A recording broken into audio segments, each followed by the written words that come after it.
to the DreamState Livin Podcast, guys. So happy you are here. This is the inaugural first podcast. We will start off with a guided meditation. If you do not want to go through the meditation, you can go ahead and skip to about the 23 or 24-minute mark, and then we will go into today's topic of discussion. Guys, the goal here with the DreamState Livin Podcast is how can we bring integration through Eastern beliefs, Eastern wisdom, and how can we bring that into Western society, into our busy lives, so we can create that inner peace. And with that inner peace, we can create peace with all other pillars of our lives. So I'm so happy you're here and I hope you enjoy today's show. All right, let's get started here. So we're going to start off with an induction. An induction is a really amazing way to introduce yourself to your practice and to calm down your nervous system, calm down your body, your mind, and really just let yourself know, like, hey, we're walking into our practice now. And we can get into a deeper meditation when we do this induction ceremony. So let's take 3 breaths.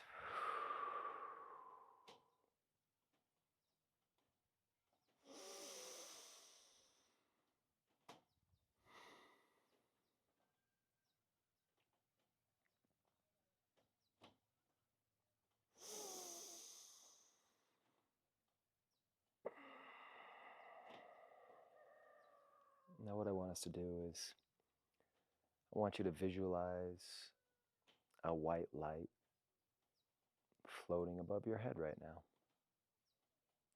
Beautiful white light just floating above your head.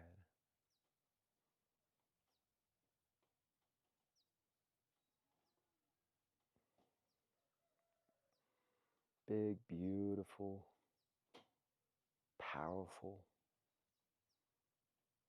white light. And this white light enters into your head, through your crown, passes through your hair, through your skull, and now it's going through your brain, your mind, and just cleansing. You can feel this beautiful energy just enter your head. Slowly makes its way down to your eyes, to your nose, down to your mouth, down to your chin,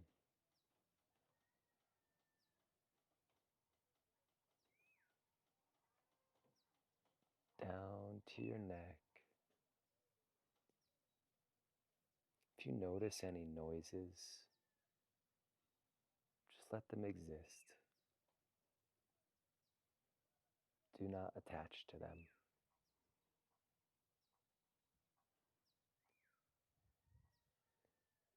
Beautiful white light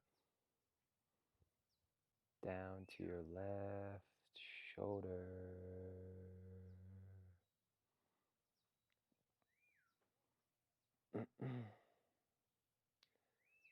Left shoulder down to your left elbow.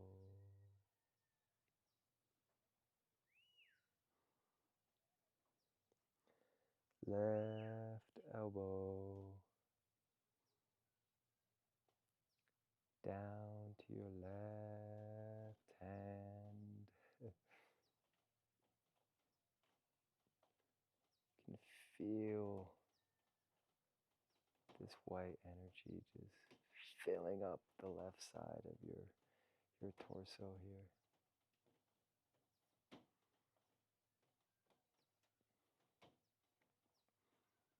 Fills up from each finger.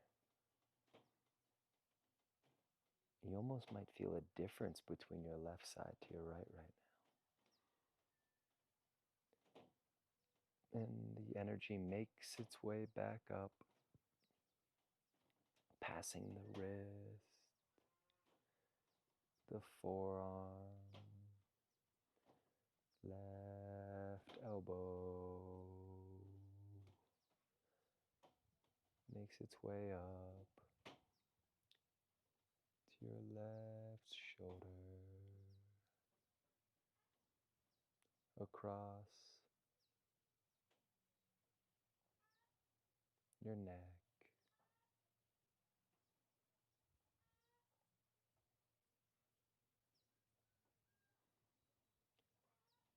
over to your right shoulder,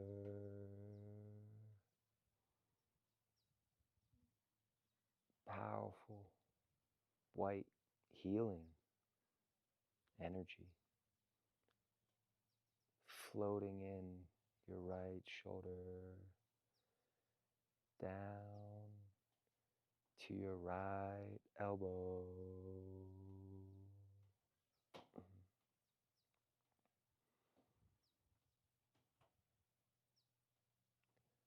right elbow, down to your right wrist,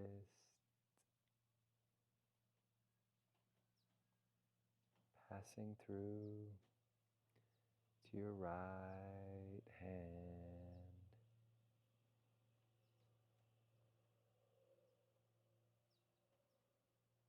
filling up each finger.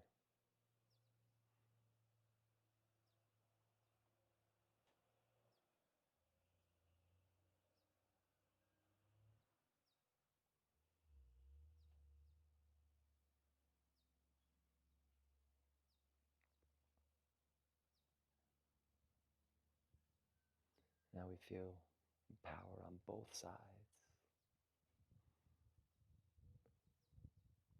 Bring the white, powerful energy back up, passing our right wrist, right forearm,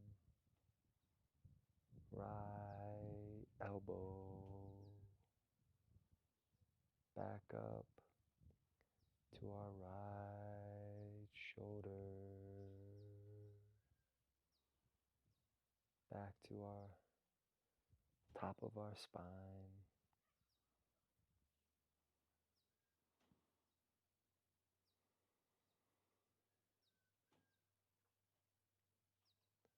Now we bring this beautiful white, powerful energy from the top of our spine slowly down. Slowly down. Visualize it, feel it, see it as it's moving its way down.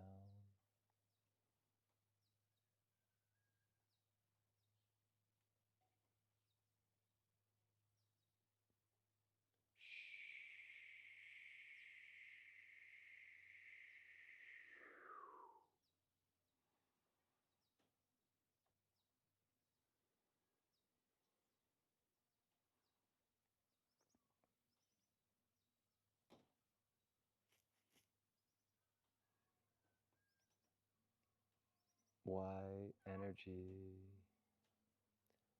has made its way down to our left hip, left hip,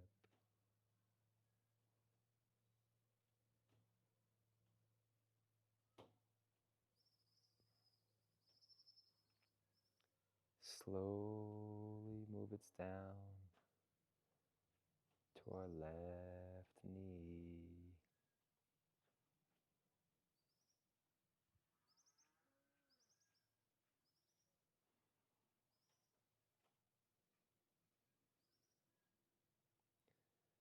left knee, down to your left foot,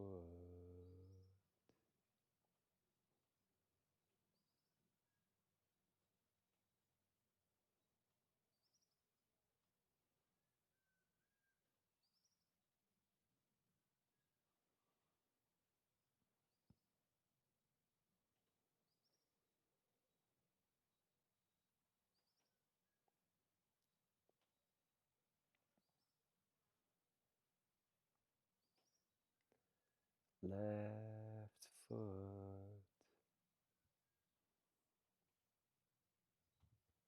all the way up, passing our shin, our calf, our knee, our thigh, our buttocks, back to our left hip, moving over to our right hip.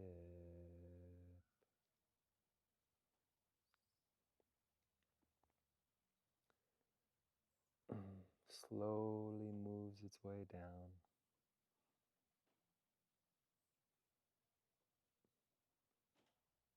to our right knee.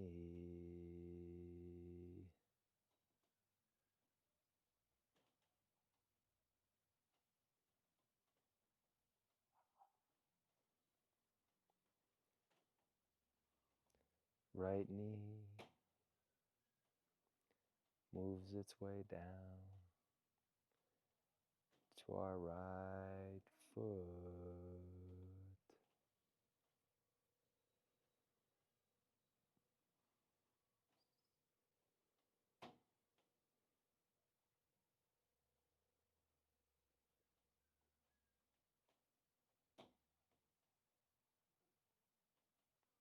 Right foot.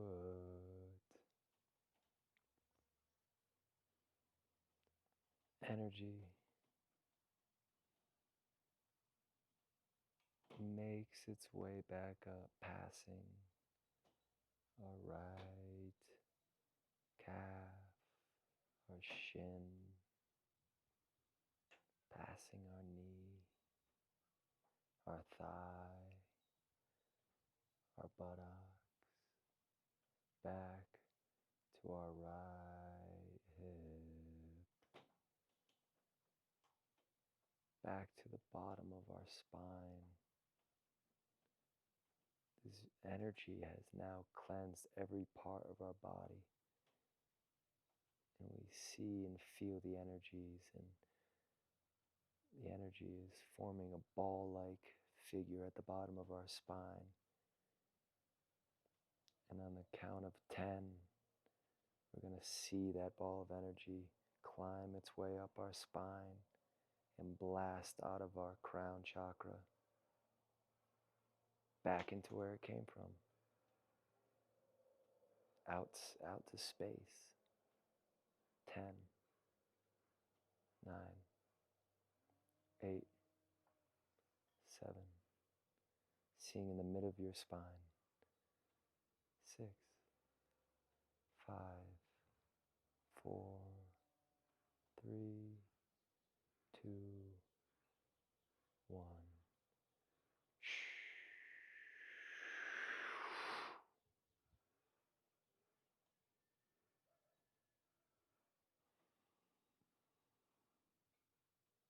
So now we move into Vipassana style meditation. We'll spend about 7 minutes here. Our goal here is to just focus on the breath. Today's mantra: inhale, Bud. Exhale, Do. Bud, Do.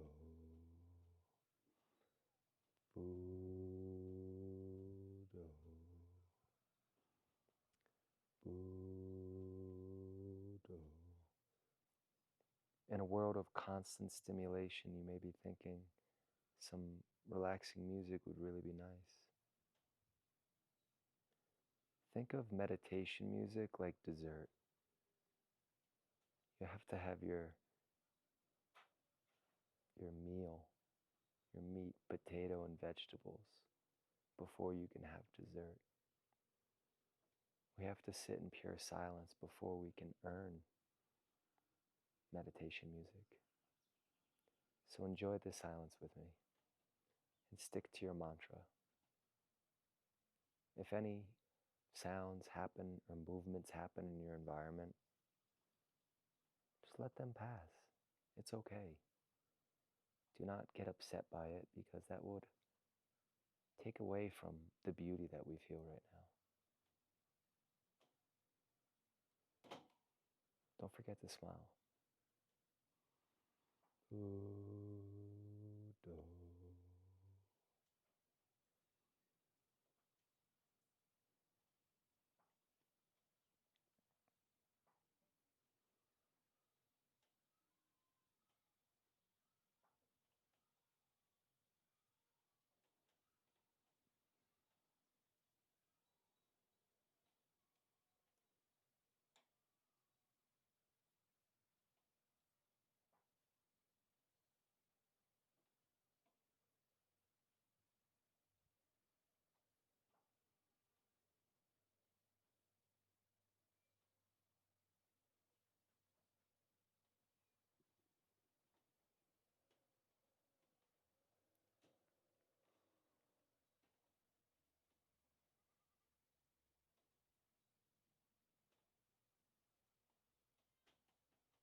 10, 9, 8, 7, 6, 5, 4, 3, 2, 1. Welcome back. Welcome back. I'm not sure how long that went. Oh. If you have some maybe tension, if some body parts fell asleep, I always like to do a little stretch. With practice, more practice, it gets easier. Don't be afraid to sit in a chair. If this position for you right now is not comfortable and it's taking away from your focus, it's okay to sit in a chair. I remember when I was at the monastery, I felt like I needed to sit down in this pose throughout the meditation, but the whole time I'm thinking like, oh my God, my knee is on fire. And I asked the monk about it, and he's like, just go sit in a chair. You spend so much time focusing on your knee and you can't focus on the breath. So I thought that was really powerful.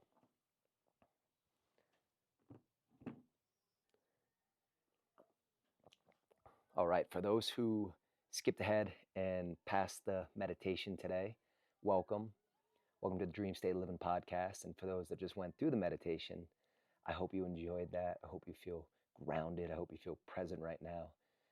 Because that's really our main focus here, is to have a space where we can settle down and tap into our own inner being and then have a discussion. That's our intention here. Is I'm going to utilize this platform to have discussions about things that are important to me and things that I've learned in my life on my journey, truths that I've discovered, truths that have created to the man that you see on this camera right now, this being in this life. And as I said earlier, our focus with the DreamState Livin Podcast is the integration of these Eastern beliefs and wisdom. And how do we integrate that into the society that we're in today? How do we be actors? In the great Alan Watts way of saying it is, we can't just go sit in the Himalayan mountains in Nepal and still create money. We need money. We need money to live these days. A family. Maybe you have career aspirations that you're looking to accomplish in your life.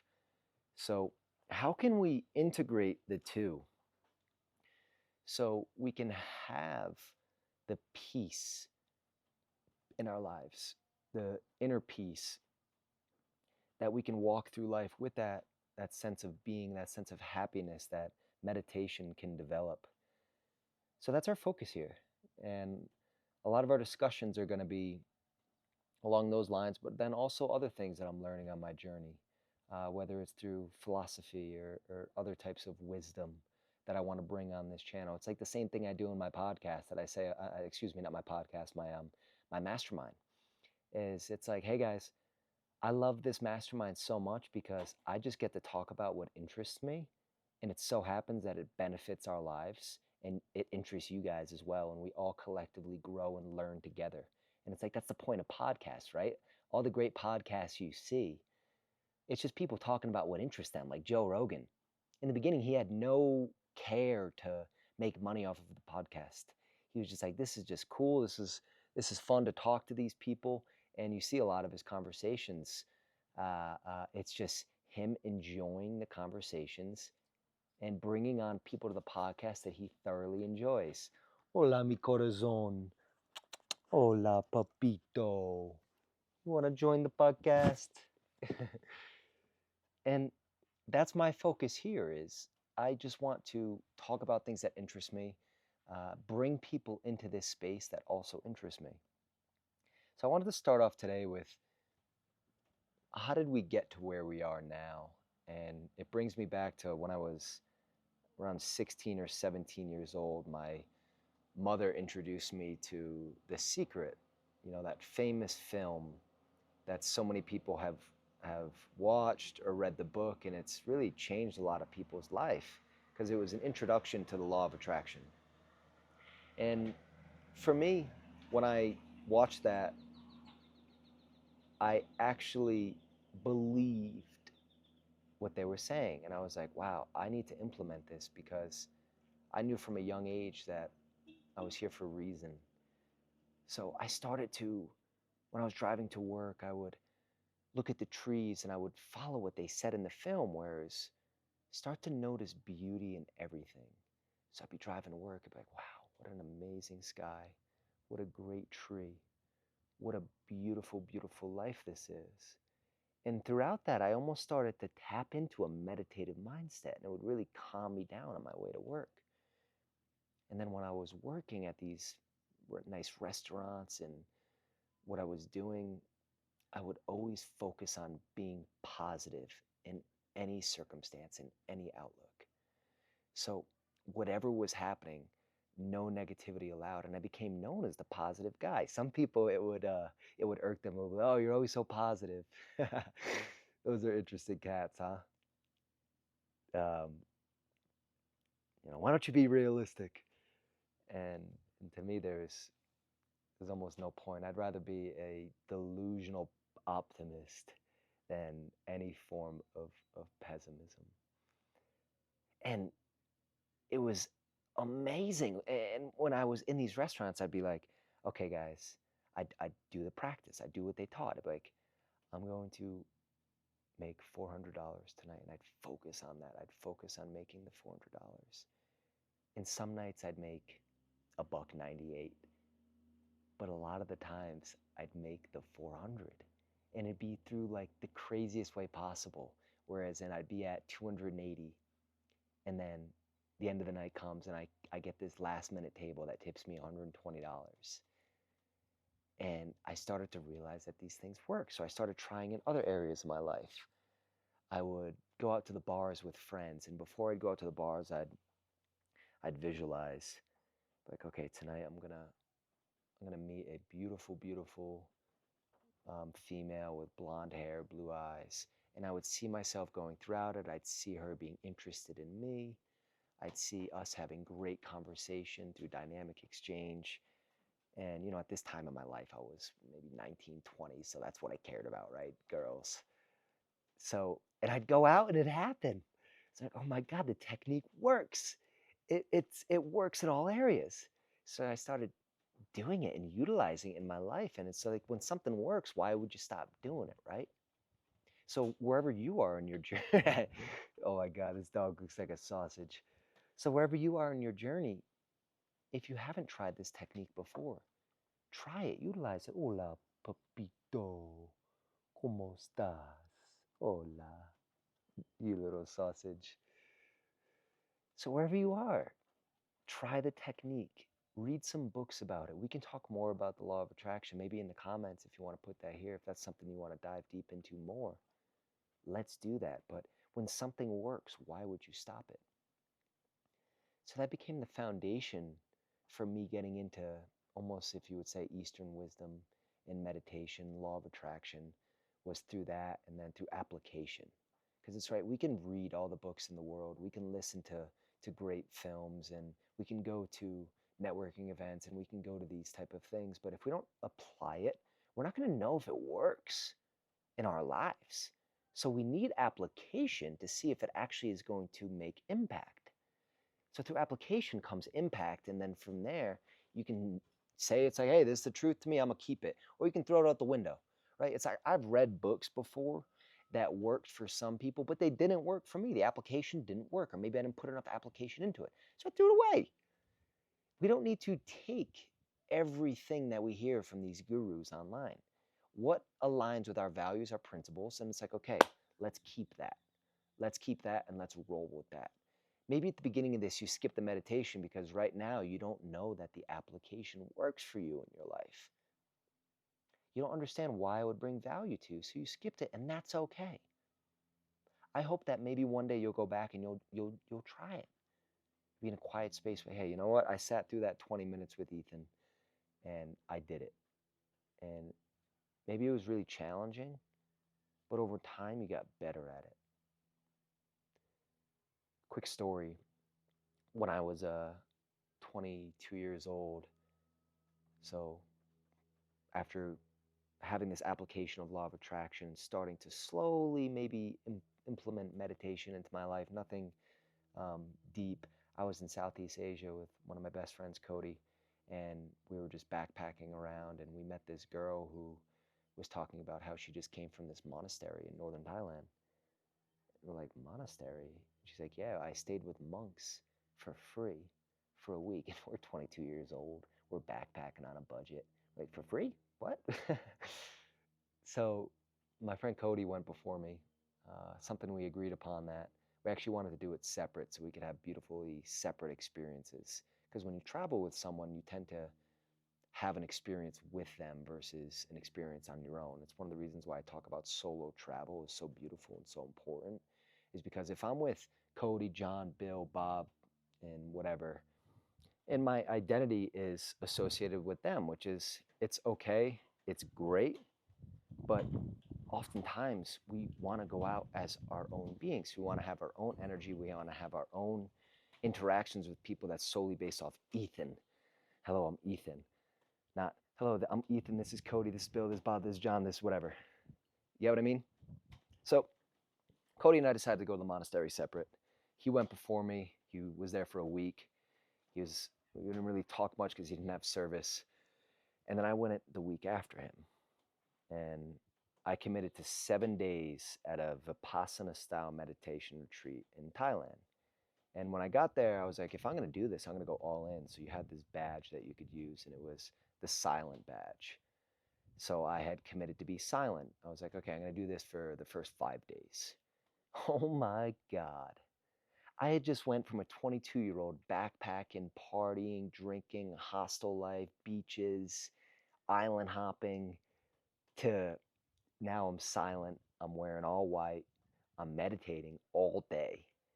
And I got to say, the first 3 days was some of the most difficult 3 days of my life, not being able to speak. So that's when the inner battle started. And sorry for the cuts if you're seeing them here. If I wasn't able to smooth that out, my phone keeps saying the storage is full. So I'll have to plan this out better for the next ones. But appreciate you guys for bearing with me through that. So I'm on day 3, and well, the first 3 days were just, wow, just all day meditating, inner turmoil of pain that was installed into me from when I was really young to now surfacing, to how I'm living. It's like the questions start coming up. You know, I heard Tony Robbins say one time, you want better results in your life, ask yourself better questions. And sometimes we're drinking so much, we're smoking weed, we're doing these things that are avoiding the questions from surfacing. So these questions started to come up. It's like, why are you drinking so much? Why do you just want sex all the time? Why is that your main focus for being in Southeast Asia? Is you just came here to bang Europeans? You know, and I'm going to always be very truthful on this podcast. And yeah, I'm 22 years old. I'm backpacking Southeast Asia. I was focused on getting laid. Like, I was a young stud. And the funniest thing is, because I like that was my focus, I actually would I wouldn't get meaningful relationships. I would just get what I was focused on, just meaningless sex. And that goes absolutely nowhere. It's actually it's like a drug. It's good for the moment, but after you don't feel good. So these challenges were going up, and on day 1, 2, and 3, I'm like, I got to get out of here. Why did I commit to doing this? And I'm getting angry because the meditations are so long. I can't sit still for this long. We're meditating for 45 minutes. We're doing walking meditation. These monks are just talking about this, that, the third. I've never heard of any of this in my life. What is going on? So I was getting angry, and I was like, maybe this just isn't for me. And then boom, day 4. I'll never forget this. I'm sitting in meditation, and it was our I believe night meditation. So you do a couple throughout the day, and the night meditation, the way they move into it, they do the induction, which I actually did with us today.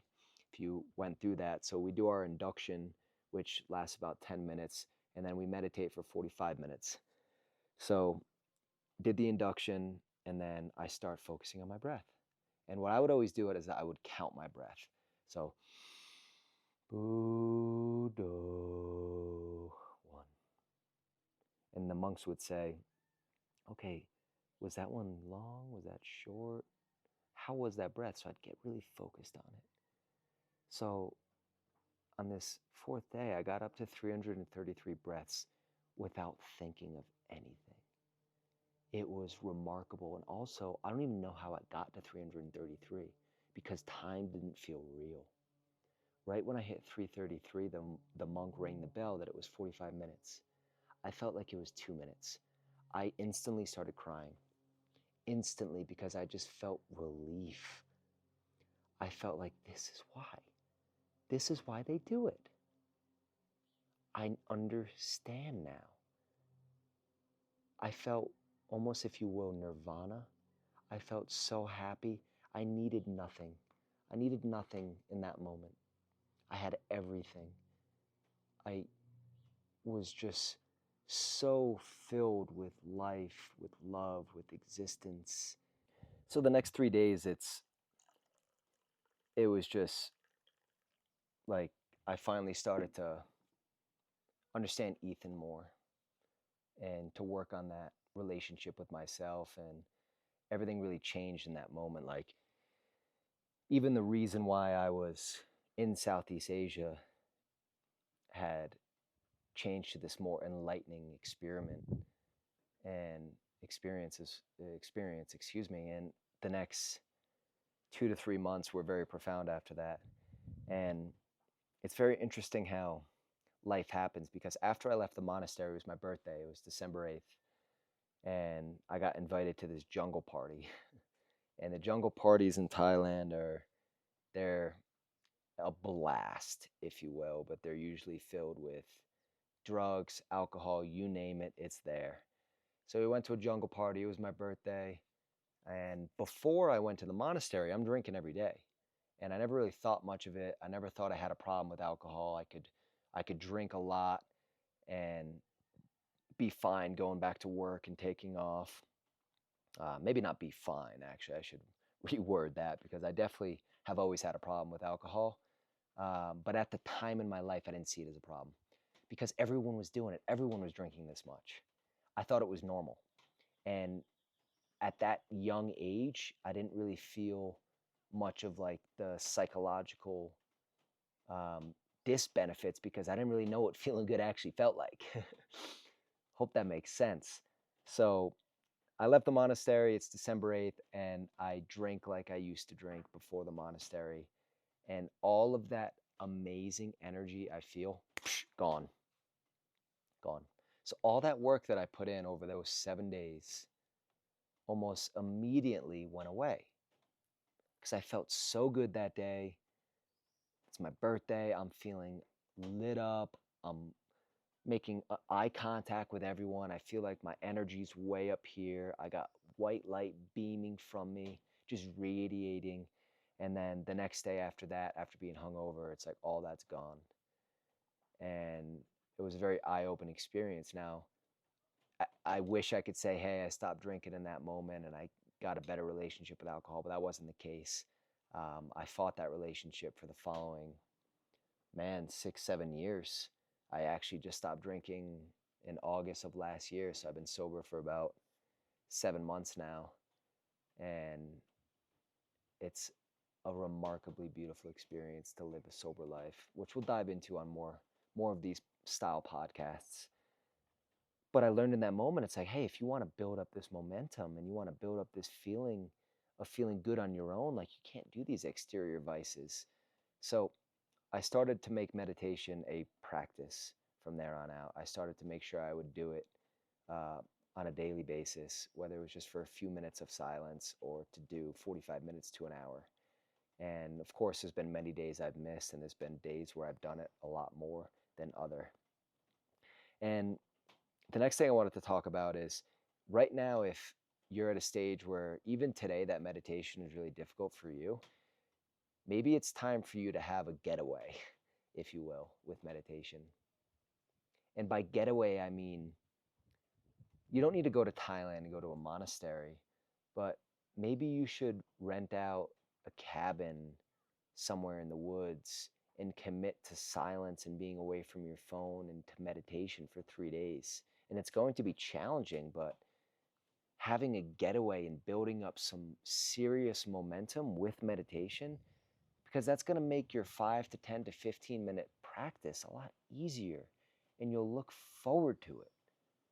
Jay Shetty had talked about this. He's like, when you're in a relationship and, you're getting into a little bit of a monotonous relationship with your partner and things are just by routine, it's like, hey, babe, maybe we need a getaway. Maybe we need to take a trip to build up that love again and to re-enable a spark. And it could be the same with meditation.